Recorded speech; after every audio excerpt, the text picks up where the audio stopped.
আজকে আমি তোমাদের সাথে গুগলি রান্নার রেসিপি শেয়ার করব। তোমরা কারা কারা গুগলি খাও আমি জানি না। আমি কিন্তু আগে খেতাম না, আমার বাপের বাড়িতে কিন্তু গুগলিটা হতো না, কোনোদিনও খাইও নি বা আমাদের বাড়িতে আনতেও না।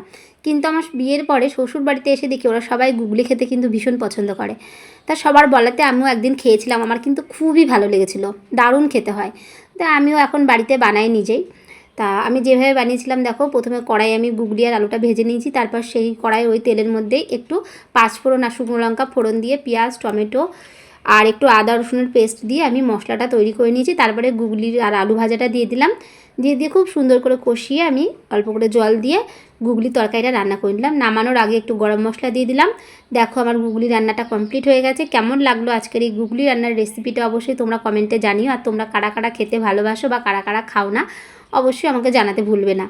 দেখতে একটু অন্যরকম লাগে গুগলিগুলো, কিন্তু রান্নার পরে কিন্তু খেতে কিন্তু সত্যিই অসাধারণ লাগে। ধন্যবাদ সবাইকে ভিডিওটা দেখার জন্য।